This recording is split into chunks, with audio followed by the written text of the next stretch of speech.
our next guest speaker is a special speaker, a leader for women in cybersecurity.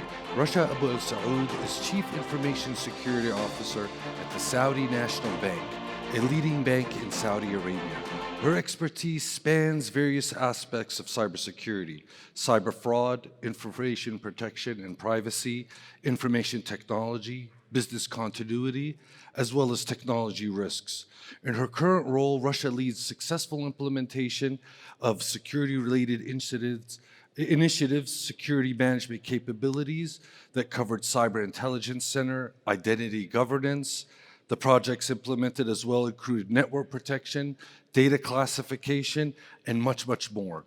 Rasha asked me not to say the whole profile, but please give a warm welcome to Rasha Abu AlSaud. Thank you so much. Thank you, Sami. That was a very long introduction. Thank you so much. You're being very She kind. just came back from Switzerland. I blew your cover. Yeah, I have a joke about that, actually. So hello, everyone. It's always a pleasure to attend these sessions, similar sessions, to connect with our partners, to connect with the community, and share ideas, and share thoughts, and share expertise. My name is Rasha. I'm not the country. My name has nothing to do with the country. But being in the world of cybersecurity, every time I attend a threat briefing or I attend a conference, you will find me alerted. Why? Because every 5 minutes, someone will mention my name, Rasha. It has nothing to do with me. It's basically usually about the conflict between Russia, China, and America. As Sami mentioned, a few days ago, I was in Europe, and I ordered coffee. So the guy asked me about my name, and I said, Rasha. So after preparing my coffee, I started to hear someone saying, Rusia, Rusia. I was like, oh my God, this is now a new announcement of my name. So I explained to the guy, of course, that it's Russia, not Rusia, and my name actually has nothing to do with the country. So again, great event and great content and agenda. In today's talk, I will be basically highlighting some of the challenges that us as cybersecurity professionals are facing every day. We're not facing these challenges because of increasing attacks or because the attacks became more complicated. Yeah, better. So I'm not going to talk about how attacks are becoming more complicated and attacks are being increased every day, and this is why cybersecurity professionals are now under huge pressure and huge impact. No, attacks are the same. Sometimes the amount and number of attacks is increasing. However, how information security professionals are suffering from is from the disruptions of new technologies. Because with new technologies, new attacks are being introduced, attacks that we were not prepared for them. So usually what happens whenever a new technology, emerging technology is being introduced, let's take artificial intelligence or robotics for an example. So you will find the businesses are eager to push these technologies into the market, and they want to use these technologies. So as security professionals, usually we have little time to test, to check, to evaluate. So we have this small window of time. Sometimes it is months, weeks, and for some organizations, to catch the go-to-market, these will be limited to days. But on the other hand, we have attackers.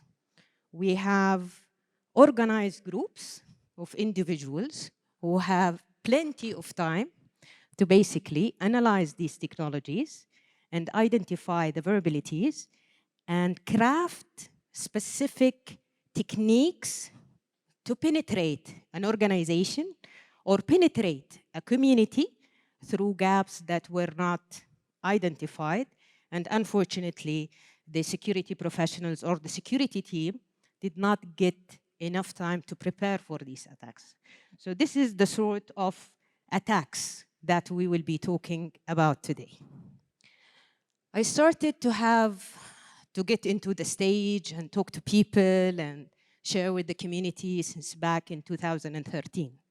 And since then, every time I go to this stage, I make sure I analyze the attacks that are happening in the market, so I can share relevant experience based on what really happened.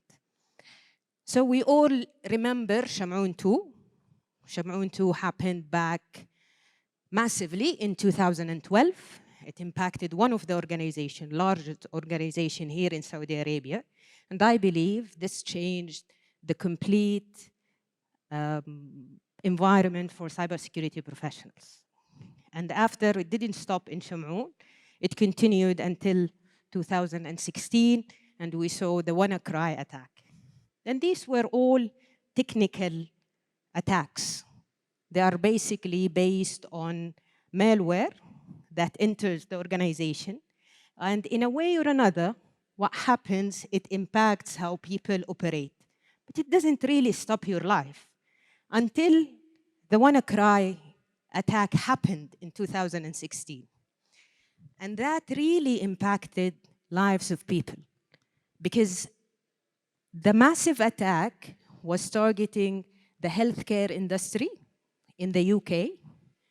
And an individual may say, how would that really impact someone's life? If the hospital is relying heavily in digital medical records, and all of the runbooks for operations are basically automated, and in case the medical history of a specific patient is stored in a PC or in a computer, which is encrypted now, and the hospital is forced to pay ransom, then this is how lives of individuals are being impacted.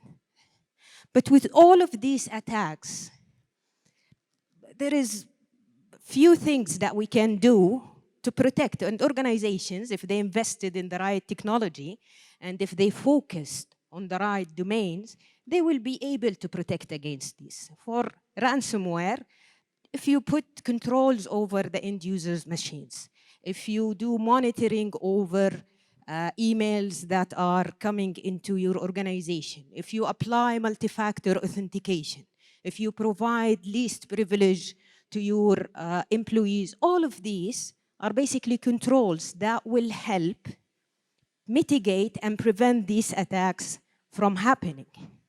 These attacks happened, but we don't hear them in the normal community. So Sham'oun happened, only security professionals were aware. WannaCry happened in the health industry in UK. Patients who got their operations cancelled, and also security professionals get to know about it. But that's it. It was very limited when it comes to the noise into the public audience.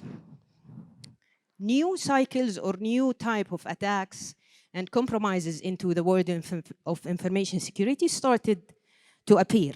And by the way, I have nothing against these brands. I'm a member with each one of them.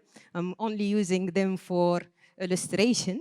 So these are basically examples of data leakage breaches.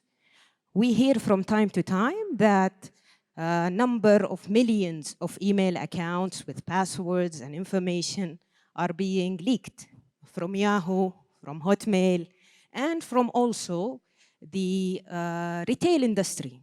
And also, like here, we have a major hospitality organization, basically, which is Marriott. But there are others. These are not the only ones. But also, although each one of these attacks has a long list of compromises, and we have at least 2 million compromised accounts are being leaked, you don't find that panic in the industry. You don't find that panic in the community. Normal individuals are not talking about it. If someone, a normal individual, not professionals, if a normal individual got to know that Yahoo got leaked emails, they will simply go and change their password. Others will basically use some services that will tell you if your email got compromised, so you change your password. But we don't, even with these attacks, it's happening every day. The normal users, normal individuals, non-security professionals are not aware. Or they don't really pay a lot of attention or talk about it a lot. So what happened? Why we're talking about cybersecurity? Why we're giving it that lots of focus? Yes, what happened in 2012 with Shamroon 2 impacted 70,000 devices in a single organization and disrupted work for a few days. Organizations implemented number of technologies and number of controls, layers of defenses. But what's happening about the threat landscape? The threat landscape is being challenged today. The rules of the game is being changed. We're not talking about changing the players. We're not talking about changing nationalities. We're talking about complete disruption into the threat landscape. So what is driving that? Creativity is driving disruption. They want actually to link it to our scene today.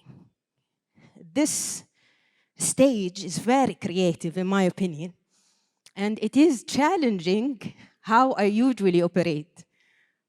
So in normal and traditional events, you will usually have the stage stick to a wall. So when you speak to people and you direct your discussion to the audience, your back is to the wall. But now I'm being challenged with this creative design of this stage. In my culture, it's forbidden to give my back to basically the people behind me. I apologize for that, but I'm being challenged with this creativity. So basically, creativity, digitization, using digital technologies, using digital services, all of these are disruptions to how we think, are disruptions to the normal ways of protection. And also evil. Evil is contributor to how the threat landscape is being disturbed. So what happened in COVID-19, sad story, but also that impacted not only our lives, but impacted how we in security respond to threats. Because in no time, we were asked to operate from home, perform end-to-end operations, end-to-end security monitoring on devices that are not within the premises of our location. So that is a different way of thinking. We did not have time to prepare because no one expected similar disease to happen. No one expected that in few days, everyone will be asked to operate from home. No one expected that the normal working environment will be remotely, will be virtual. And with all of that, by the way, we're changing the centralized controls to be distributed controls. How? If you have your employees within the environment, within the premises, you apply the controls on the devices, you apply the controls in the infrastructure, you educate your employees, and that's it. But with the new ways of creativity and emerging technologies, we're forced to support the new ways of working. remote working, distributed working, open banking, it was mentioned in one of the presentations today, supply chain management, all of these are actually introducing new ways of attacks. And some attacks are not being noticed, but others really matters to the community because it touches not only their lives, but also their pockets. So the Swift attack is very famous, happened back in 2013, 2014. It got lots of attention from everyone. And then banking industry started to get inquiries. Are we safe?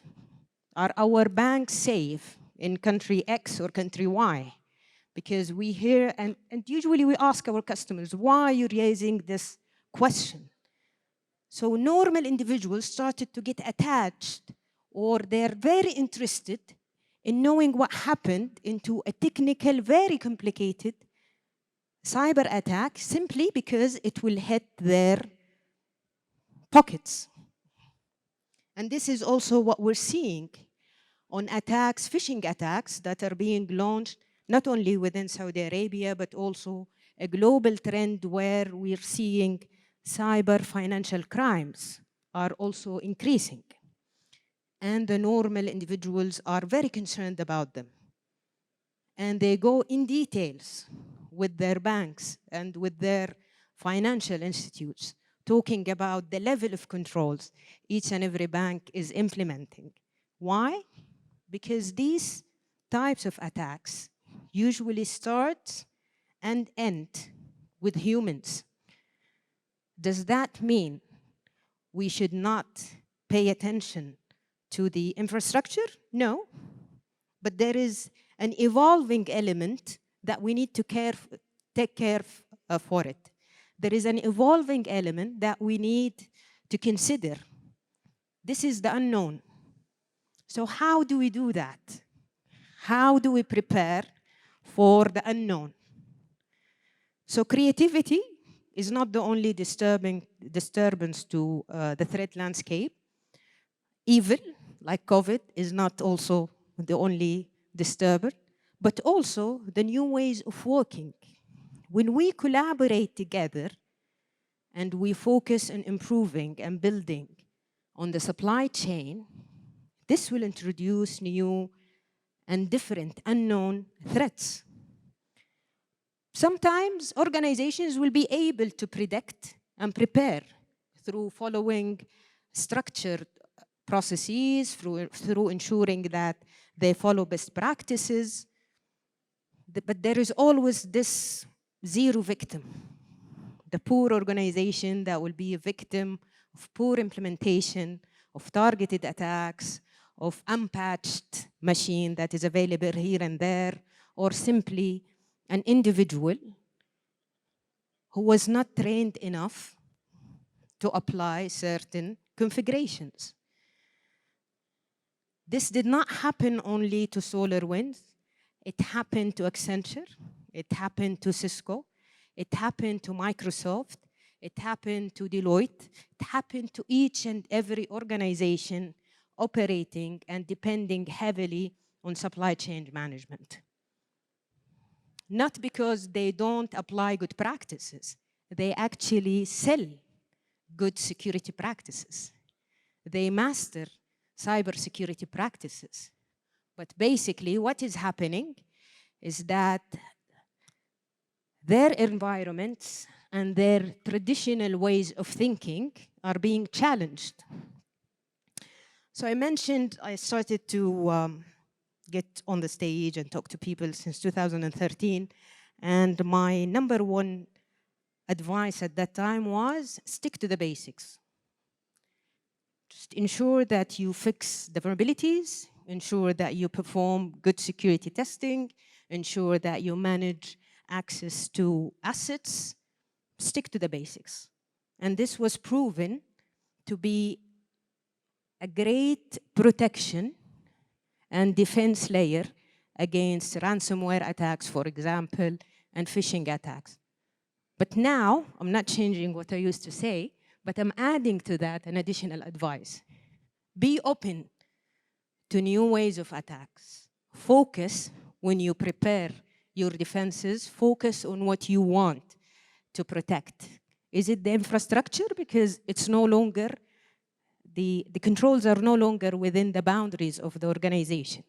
The controls are actually with your customers who is using a mobile app. The controls are with your partner who is delivering services to you, technical or non-technical services. So we need, as security professionals, to be open, to start thinking out of our comfort zone, but at the same time, ensure that we fix our basics. Thank you so much for listening. And I'm not sure, Sami, if we have time for any other questions. Thank you so much for having me on stage.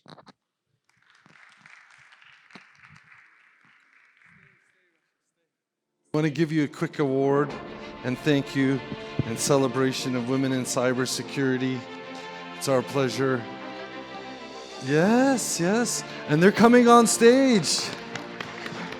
And they're going to be speaking, inshallah, today. We'll have Fatima and Arwa. Always proud to see Saudi. Having women in cybersecurity is great, but having Saudi and qualified women, highly qualified Very women is always and then a I plus. see Thank you so much. Absolutely, absolutely. So this award is appreciation to you in your maturity in helping the achievements of women in cybersecurity. Oh, we're supposed to take a picture this way. I did the mistake last time.